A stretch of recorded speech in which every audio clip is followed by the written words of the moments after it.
Hi everyone, welcome to Story Time with Mrs. Williams. Imogen and Harriet. Well done. And we're going to read this story today, one of Imogen's favourites, which is called Animal Pants. Ready, Harriet? Very Very silly. silly. Okay. Oops. From the biggest gorilla to the tiniest ants, the animals are wearing underpants. The warthog's pants barely cover his belly. A skunk's underpants are really smelly.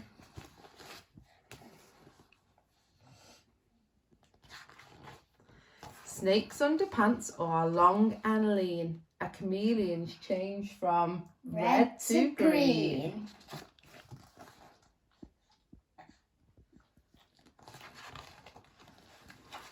A kangaroo's pants are full of fleas. A penguin's pants quite often freeze. It's so cold where he is. A cat buys her pants from a catalogue. A frog wears his pants when he's off for a jog.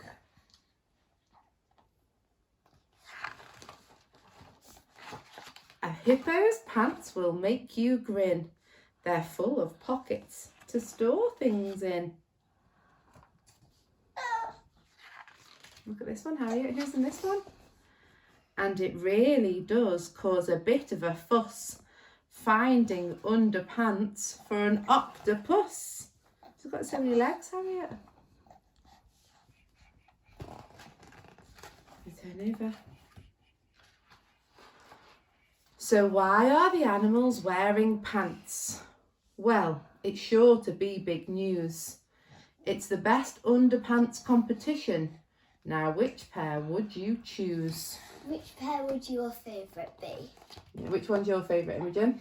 My favourite is the hippos because it's got lots of pockets to store things in. And everyone who knows me knows that the worms are my favourites because they're orange and that's my favourite And colour. which worm? The worms, or the snakes. Snakes, sorry. Okay, so you can decide what your favourite underpants are and rank them for 1, 2 and 3. So my hippo would go there, which one? Mummy's snakes would go there, and Harriet's. We're not sure because she can't decide. Okay, thank you for watching Story Time with us. We hope we see you soon. Bye.